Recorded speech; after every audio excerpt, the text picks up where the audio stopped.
नमस्कार मित्रों। आज आपके लिए मैं एक आध्यात्मिक कहानी लेके आया हूँ। बहुत प्यारी कहानी है ये। एक बार की बात है कि भगवान श्री हरि और नारद जी साथ साथ विचरण कर रहे थे, तो नारद जी ने एक प्रश्न पूछा कि भगवान, ये आपकी माया क्या है?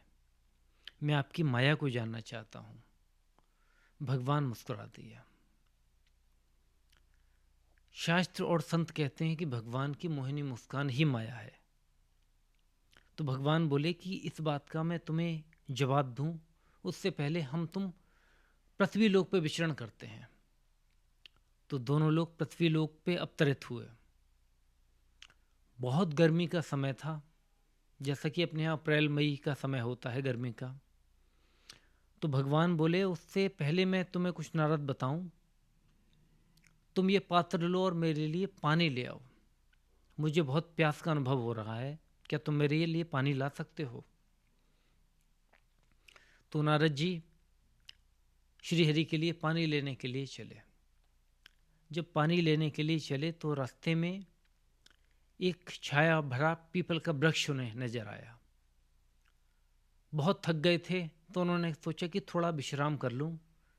विश्राम करने के बाद भगवान के लिए मैं पानी ले आऊँगा। और जैसे ही वृक्ष के नीचे बैठे, छाया में उनकी आंख लग गई। आंख लगने के बाद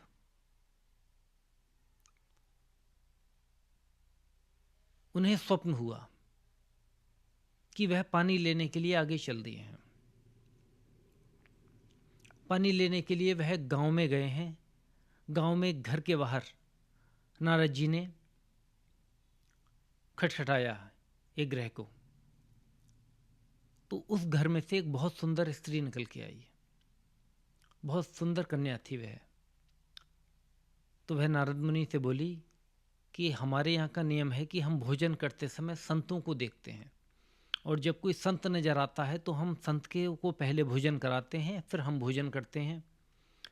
तो हम बहुत भाग्यशाली अनुभव करेंगे कि आप जैसे मुनि अगर हमारे यहाँ के भोजन ग्रहण करें। तो नारद जी बोले, मैं तो अपने मित्र के लिए पानी लेने आया हूँ। तो वह कन्या बोली कि आप पहले भोजन कर लीजिएगा, आप जल पी लीजिएगा, और फिर अपने मित्र के लिए पानी ले जाइएगा। नारद जी को ठीक लगा, नारद जी को भूख वैसे ही लगी थी। फिर वो कन्या इतनी आकर्षक लगी नारद जी को कि नारद जी कुछ मोहित हो गए। तो नारद जी ने सोचा कि चलिए जलपान कर लेते हैं। नारद जी जाके बैठे और बहुत सुंदर भोजन उस कन्या ने खिलाया। उस लड़की की माँ भी उस घर में मौजूद थी। उन्होंने कहा कि हम अपनी कन्या के लिए कोई सुयोग्य वर ढूंढ रहे हैं। अगर कोई ऐसा सुयोग्य वर मिले और अगर आपकी तरह मिल जाए तो बहुत ही अच्छा होगा। हम अपने कन्या के हाथ पीले कर दें, उसका घर बस जाए, फिर हमें क्या है। नारद जी मोहित वैसे ही हो रखे थे उस कन्या से। फिर उसके सुशील गुणों को देख के और मोहित हो गए। फिर उसकी माँ ने जब विवाह की बात करी तो नारद जी के हृदय में कामना उत्पन्न हो गई विवाह की। और उस लड़की की माँ नारद जी से बोली, अगर आप हमारी पुत्री को स्वीकार कर लें तो बहुत अच्छा होगा। नारद जी के तो मन में ये बात थी ही। नारद जी ने ये बात स्वीकार कर ली और वह जल लेने आए थे अपने मित्र के लिए, वह यह बिल्कुल भूल ही गए। उसके बाद उनकी माँ ने नारद जी और अपनी पुत्री का विवाह करा दिया। दोनों गृहस्थ के बंधन में बंधे जीवन यापन करने लगे। कुछ वर्षों बाद एक एक करके उनके दो पुत्र पैदा हुए। कुछ वर्ष बीते तो उनके फिर एक कन्या पैदा हुई। पूरा घर परिवार बस गया। सब लोग एक घर में रहने लगे। नारद जी वहीं पे खेती बाड़ी करते, पशुओं को चराते, और पूरी जिंदगी उनके आनंद से व्यतीत होने लगी। कैसे 10 साल, 20 साल, 30 साल बीत गए, उन्हें ध्यान ही नहीं रहा।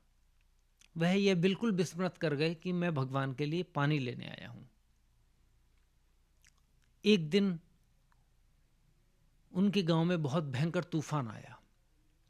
तूफान आया और संग संग बाढ़ आई। बहुत बाढ़ आने से उनका पूरा घर पानी में डूब गया।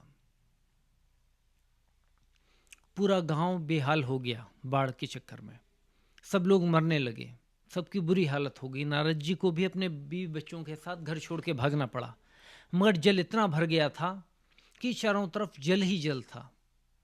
नारद जी को अपने घर वालों को बचाना मुश्किल हो गया। धीरे धीरे करके उन्होंने देखा कि एक पुत्र का हाथ उनसे छूट गया और वह पुत्र जल में बह गया। कुछ समय बाद देखा तो दूसरा पुत्र का भी हाथ उनके हाथ से छूट गया और वह भी जल में बह गया। कुछ देर बाद उनकी कन्या का हाथ उनके हाथ से छूट गया और वह भी जलमग्न हो गई। बहुत रो रो के बुरा हाल हो रहा था नारद जी का। वह बहुत ही परेशान और व्यथित अनुभव कर रहे थे। फिर देखा कि उनकी पत्नी भी एक बहुत तेज बहाव आया और उसमें बह गई। नारद जी ने उन्हें बहुत बचाने की कोशिश करी, बहुत हाथ पैर मारे, मगर कुछ भी ना कर पाए। आखिरकार बहुत रोते पीटते व्यथित होते नारद जी अपने मन को संभाल नहीं पा रहे थे और पानी में डूब के वह भी बेहोश हो गए। बहुत रोवासन्न की स्थिति थी कि उनके कंधे पे अचानक किसी का हाथ रखा हुआ उन्होंने महसूस करा। वह भगवान श्रीहरि थे। श्रीहरि बोले, नारद तुम कहाँ खो गए? मैंने तो तुम्हें पानी लेने भेजा था। तब नारद जी को होश आया कि वह उस पेड़ के किनारे बैठे थे और प्रभु की माया में खो गए थे। और उनको यह अनुभव हो गया था कि कैसे उनका जीवन चल रहा है, कैसे 10-20 साल उनकी जिंदगी के गुजर गए। तब नारद जी रो पड़े और बोले कि प्रभु मैं जान गया कि क्या आपकी मोहिनी माया है। ऐसे ही हम सबका जीवन है। हम सबको इस संसार में भेजा है प्रभु ने और अपना काम भगवत प्राप्ति के लिए भेजा है भगवान ने।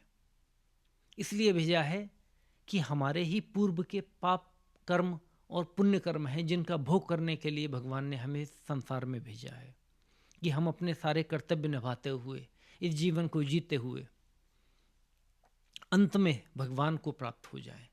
मगर हम ये भूल ही जाते हैं कि हम यहाँ क्या करने आए हैं। हम बिल्कुल इस संसार को अपना संसार मान लेते हैं, यहाँ आनंद में खो जाते हैं और यह भूल भी जाते हैं कि परमात्मा के प्रति भी हमारी कोई जिम्मेदारी है। और हम भूल भी जाते हैं कि हमें प्रभु के लिए लौटाल के कुछ लेके जाना है और वह सिर्फ भजन से, चिंतन से, प्रभु प्रेम से ही प्राप्त हो सकता है। बाकी जो कुछ भी है संसार में वह एक साधन मात्र है। यहाँ हमको पिता मिले, माता मिली, भाई बहन, फिर गृहस्थ में हम आते हैं तो फिर पत्नी, पुत्री, पुत्र, मगर सब हमारे सहयात्री हैं इस यात्रा के लिए। हमारे ही अपने कर्म हैं। उस कर्म के स्वरूप सब लोग रूप रख के हमारे कर्म के भोग के लिए आए हैं। मगर हम यह बिल्कुल भूल जाते हैं कि ऐसा कुछ है। हम बिल्कुल इस चीज़ को यथार्थ मान के एक दूसरे से राग द्वेष का व्यवहार करते हैं। और जो मुख्य कार्य भगवत प्राप्ति है या भगवान से प्रेम करना है, उसको हम बिल्कुल भूल जाते हैं। हम यह भूल ही जाते हैं कि हमें एक दिन यहाँ से जाना है और जिसके लिए हमें स्वयं को जानना बहुत जरूरी है। क्योंकि सब कुछ प्राप्त होने के बाद भी यहाँ कुछ बचेगा नहीं। अंततः सिर्फ यहाँ से हम एक अनुभव ले जा सकते हैं, सब कुछ यहीं छोड़ना पड़ेगा हमें। मेरी बातों और इस कहानी को इतने प्यार से सुनने के लिए आप सभी का बहुत बहुत धन्यवाद। जय जय श्री राधे।